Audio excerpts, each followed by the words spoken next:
Aloha, everyone, and welcome to the Session 4 overview. Today we're reviewing the rules of engagement with contracting, which include key concepts from Chapter 6 and 9 of the Local Public Agency Manual, focusing on consultant procurement, federal regulations, meeting requirements, documentation, and contract closeout procedures. These topics are important because they keep your project compliant with federal aid requirements and help your project move smoothly through procurement, execution, and final reimbursement. Let's start with engineering and design service related contracts. The regulation governing these contracts for federal aid projects is 23 CFR 172.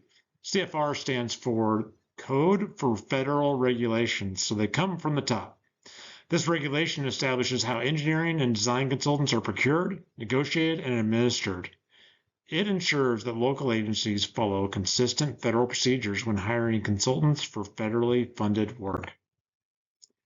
This is all based on the Brooks Act, which was passed in 1972, and not to give you a history lesson, but it does require that engineering and architecture firms are selected based on qualifications, not cost. This is sometimes referred to as qualifications-based selection. It's a critical principle in federal procurement because agencies first evaluate and rank consultants based on expertise, experience, and capability. Only after selection are cost negotiations conducted. This ensures that the most qualified team is selected for the project rather than simply the lowest bid. Consultant procurement for federally funded projects is governed by various multiple overlapping regulations.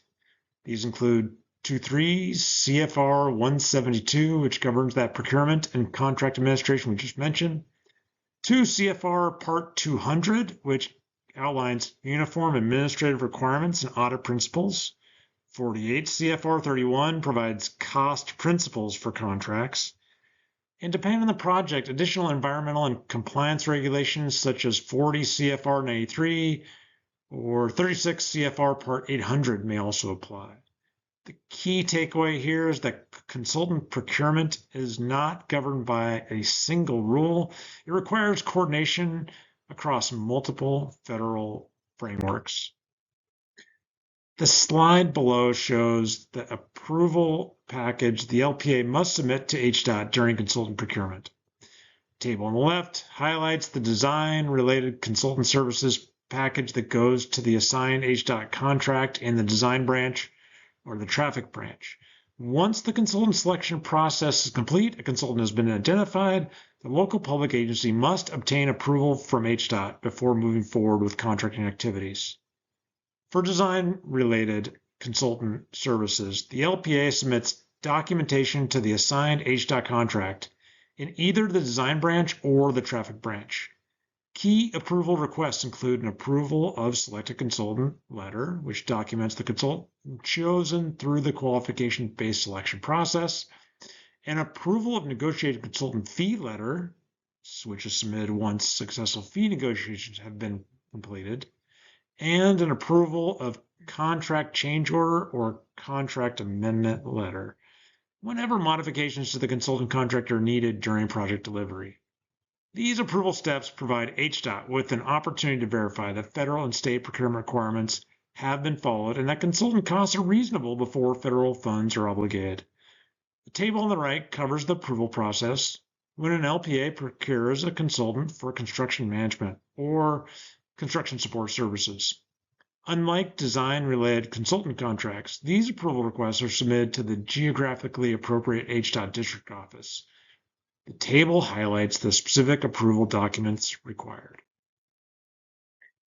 The following two slides highlight the required construction administration and closeout submittals to HDOT and FHWA to ensure compliance and proper documentation. Key construction phase documents include those documents submitted to HDOT district office prior to the pre-construction conference, including plans, specs, cost basis, and addenda in both hard and electronic copies. Material quality assurance submittals, such as sample cards and certificates of compliance, are submitted throughout the construction to the HDOT Materials Testing and Research Branch in accordance with HDOT quality assurance requirements and 23 CFR 637. For closeout, the LPA must submit a certification letter to the HDOT District Office, which copies to Highway SM Staff Services Office, confirming completion of all project requirements, including construction contracts, consultant services contracts if applicable, right-of-way, and utility agreements. This letter is due within 30 days of completing all requirements and must include a final disposition log with all required fields completed. Together, these requirements ensure proper documentation, accountability, and regulatory compliance through project closeout. Next, let's look at meeting requirements and oversight participation. For federally funded projects with FHWA oversight, HDOT and FHWA must be invited to key meetings such as the pre-construction conferences, pre-final inspections, and then the final inspections. These are more internally focused meetings, so they're not required to be invited to those general public meetings or internal contractor kickoff meetings. For inspection-related meetings, the required invitees typically include the HDOT District, HDOT Design, and potentially FHWA. Contractor performance reviews are also generally internally local public agency meetings. The key takeaway is that federal and state oversight agencies must be included in formal project milestone inspections. At the district level, the agency responsible for oversight is required to be invited to involve in the inspections. This reinforces the central role of the HDOT District Office in ensuring compliance during project delivery. Several key documents must be submitted through project execution. When selecting a consultant for construction management services, the required submission is the approval of selected consultant for construction management services letter. Other important documentation includes material sample cards submitted to HDOT materials testing and the research branch, contract change orders submitted to the HDOT District Office, notice to proceed letters submitted to both HDOT District and FHWA, state reimbursement requests submitted to the HDOT District point of contact, and additionally, the notice to proceed letter, reimbursement requests, and other key documents must typically be submitted within 5 working days of issuance. Reimbursement requests must also be certified by the LPA before being forwarded to the Highway Safety Fund, commonly referred to as Highway SF. At project closeout, certain documents are required to finalize federal compliance. Required closeout documents include the final estimate, final disposition log, and consent of the surety. The goal of closeout documentation is to ensure that all financial, contractual, and construction obligations are properly resolved. One of my favorite opportunities is in value engineering. These change proposals are submitted to the HDOT District Office. If the team can identify cost or time-saving improvements to the project without compromising quality or safety, it can be a win for all parties and the public. Value engineering isn't to be used for reporting safety violations or requesting additional funding, but rather, they are a tool to improve project efficiency and maximize the value of public investment. That concludes the Session 4 recap.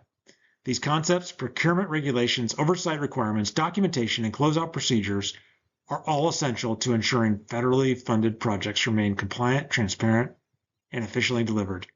Mahalo.